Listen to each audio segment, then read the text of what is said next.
Cek, cek. Oke ya, udah mulai nih. Sebelumnya gue kasih tahu dulu di podcast pada episode kali ini kita nggak bakal bahas tentang teknologi atau semacamnya. Gue aware dulu.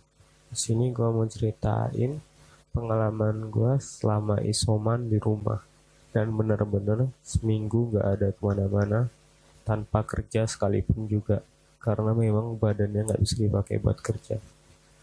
Oke, dengerin aja.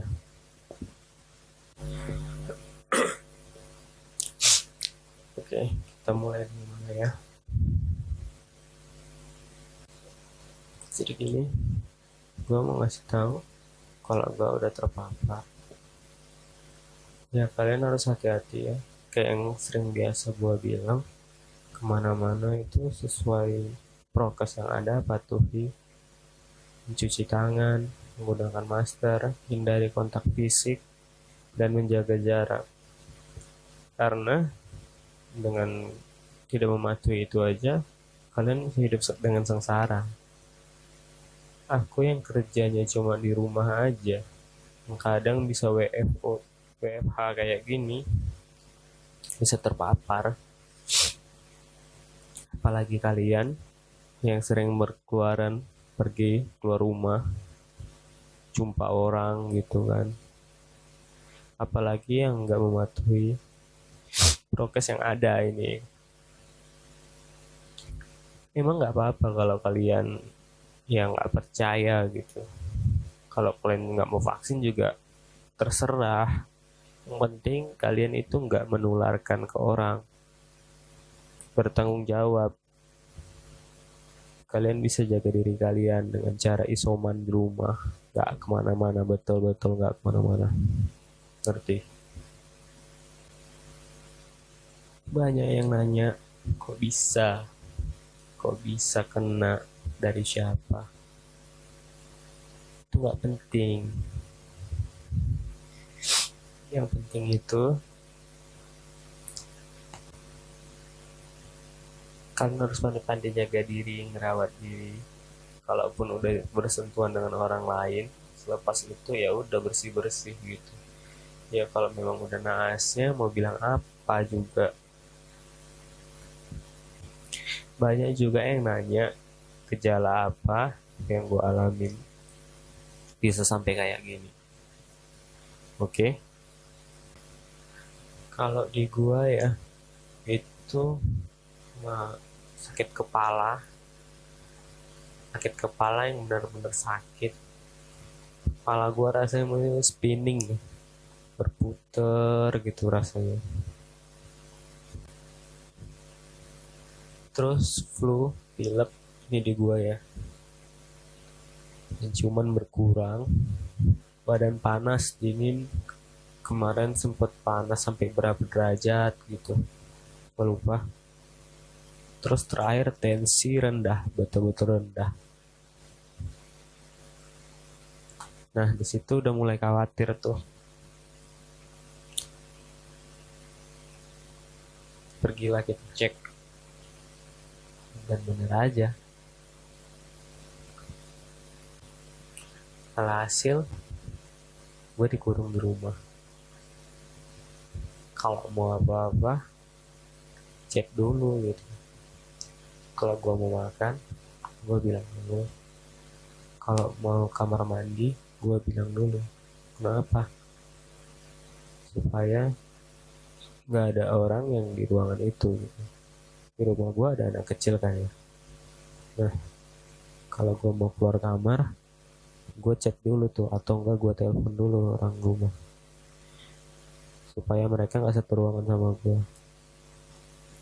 Selepas gue pergi, ya ruangan disemprot lagi supaya ruangan steril. Gue nggak tahu bakal sampai kapan kayak gini. Yang pasti selama gue di rumah, ya gue gini-gini aja. Gue nggak ngapa-ngapain. Olahraga ya bayangin aja di kamar doang. Mau ngapain gue di kamar? Cerita awal gua drop itu, gua pagi ke bank ya, ngurus sesuatu. Selepas dari bank, gua udah mematuhi prokes di sana, udah aman lah ya. Pulangnya gua ke eh, cafe gitu ya. Gua ke cafe itu tujuannya mau meeting online. Karena kalau gua meeting online di rumah itu nggak kondusif, apalagi di kantor.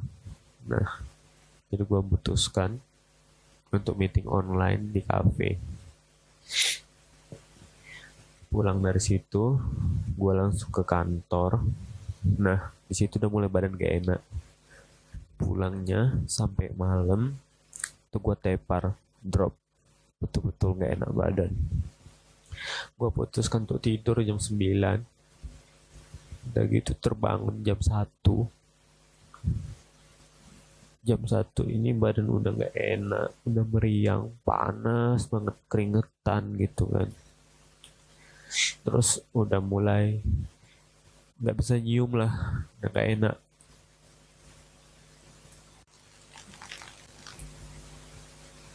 So paginya, ya itulah, periksa kan.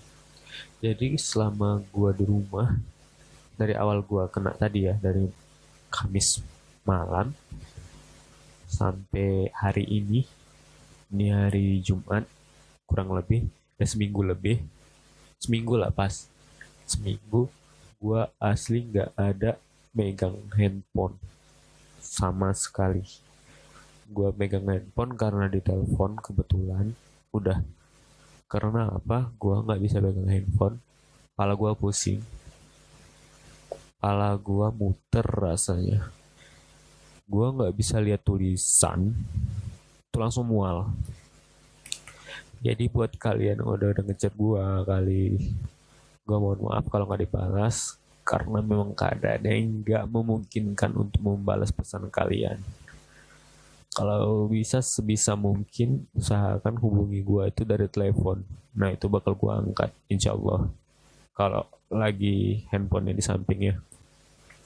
Karena kalau kalian ngirim pesan teks ke gua nggak bisa baca, kepala gua pusing. Kalau gejala-gejala lainnya sih ada, batuk juga kadang-kadang sih, nggak jadi gejala yang cukup berat di gua.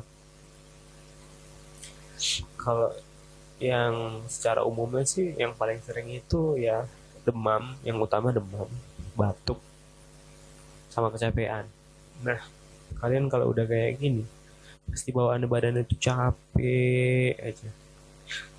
Kalau di gua tuh kayak kepalanya pusing gitu, rasanya nggak bisa bangkit. Bangkit rasa itu ya mual, pusing gitu kan, nggak nyaman lah pokoknya, badan itu lemes bawaannya. Terus ada juga sebagian orang yang kalau udah kena gejalanya itu kayak diare, ada mata merah, nggak bisa nyium, nggak bisa ngerasa, ya sama gitu kan. Terus ada juga yang kulitnya itu jadi kayak mana ya, ruam-ruam gitu. Tapi kalau udah serius, dia bakalan sesak napas lah, sulitan bernapas atau kayak kayak gitu dah. Terus kalau kalian udah ngerasa salah satu gejala itu muncul gitu kan, udah siap-siap aja kalian isolasi diri di rumah. Banyak istirahat, banyak minum air putih ya. Jangan minum yang macam-macam. Yang paling penting itu kalian harus tetap minum air putih. Terus pantau gejalanya setiap hari. Kalian catat gejala-gejala apa yang udah keluar. Terus kalian catat juga dari mulai kapan kalian mulai kena. Pastikan itu selama 2 minggu kalian nggak kemana-mana. Terus selalu pakai masker walaupun di rumah aja. Menjaga orang rumah juga. Rajin cuci tangan kalian kalau keluar kamar, pakai sabun atau pakai hand sanitizer sepati. Terus seandainya kalian mau menyentuh mata, bagian hidung, mulut, atau yang berhubungan langsung dengan tubuh, kayak rongga-rongga yang masuk ke dalam tubuh gitu, kalian hindari pakai tangan kalian kotor gitu kalau menyentuh. Usahakan tangan kalian selalu tetap bersih, selalu sedia hand sanitizer di kamar. Dan kalau pilihan makanannya sih biasanya itu buah-buahan, kayak gitulah sejenisnya. Kalau bisa selain nutrisi, proteinnya juga harus terjaga. Kebutuhan vitamin A, vitamin C, vitamin D, bahkan sampai vitamin E juga ya ngebantu gitu, mendukung sistem kekebalan tubuh kalian supaya nggak lemes saja bawaannya. Banyak makanan nutrisi yang dapat yang gampang gitu, dan variasinya banyak gitu. Kayak kalian sekarang bisa buat smoothie dari buah, ada kan, atau dari yogurt, pakai selai kacang. Ya itu seenggaknya bisa masukkan kalori kalau lapar. Atau kalian juga bisa minta buat sama mak kalian buat sup ayam supaya makan yang hangat-hangat gitu, supaya hidungnya bisa lancar lagi. Jahe juga bisa bikin gak mual, atau coba pakai teh tambahkan ke supporter gitu kan. Ya gitu bisa bikin kalian ngerasakan lebih baik walaupun gak ada rasanya di mulut pada awalnya. Kalau yang dihindari juga ada, bukan cuma yang disarankan aja gitu kan. Yang pasti jangan ngerokok, jangan minum alkohol. Terus kalau ada tuh yang gejalanya diare itu kan. Nah itu jangan makan kacang-kacangan, biji-bijian, jangan. Kalau smoothies tadi aku bilang kan selai kacang. Nah kalau gitu nggak apa-apa. Terus kalau makanan yang dihindari itu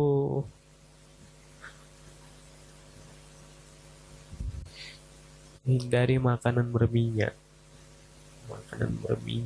makanan pedas, makanan asem kayak lemon atau cuka yang bisa ngiritasi tenggorokan lah. Nah itu hindari, pokoknya janganlah dulu makan makanan kayak gitu.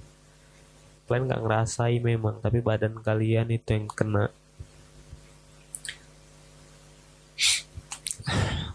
Oke lah, mungkin cuma itu aja yang mau aku sampaikan. Keluh kesah aku selama di rumah ini. Ya, akhirnya aku dapat istirahat, tapi dengan keadaan yang nggak enak. Badan tuh tersiksa, men.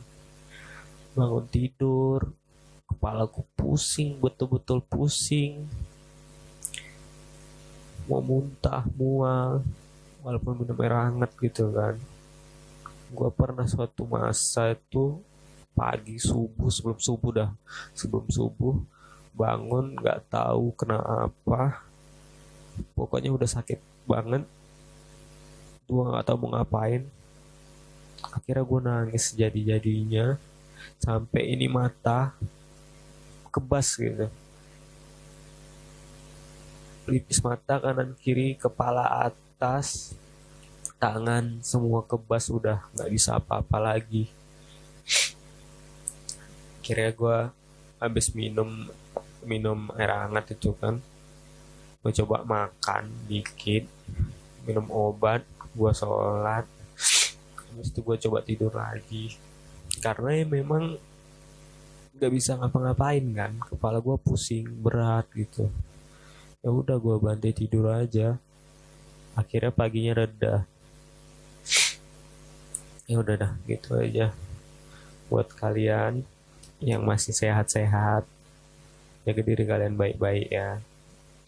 Buat teman-teman nih yang udah terjangkit, yang masih isoman kayak aku, Anggap aja kita isoman bareng ya kan, sampaikan keluh kesah kalian sama aku, bisa. Ya udah, walaupun aku nggak denger, kalian coba aja DM atau komen, nggak masalah gitu kan. Oke, cukup sekian mungkin yang mau aku sharing hari ini.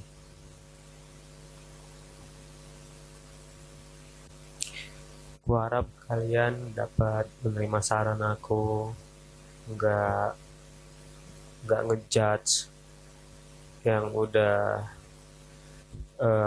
apa namanya aku lakuin, kayak misalnya aku keluar rumah gitu, tapi kan memang karena sebutuhnya aja.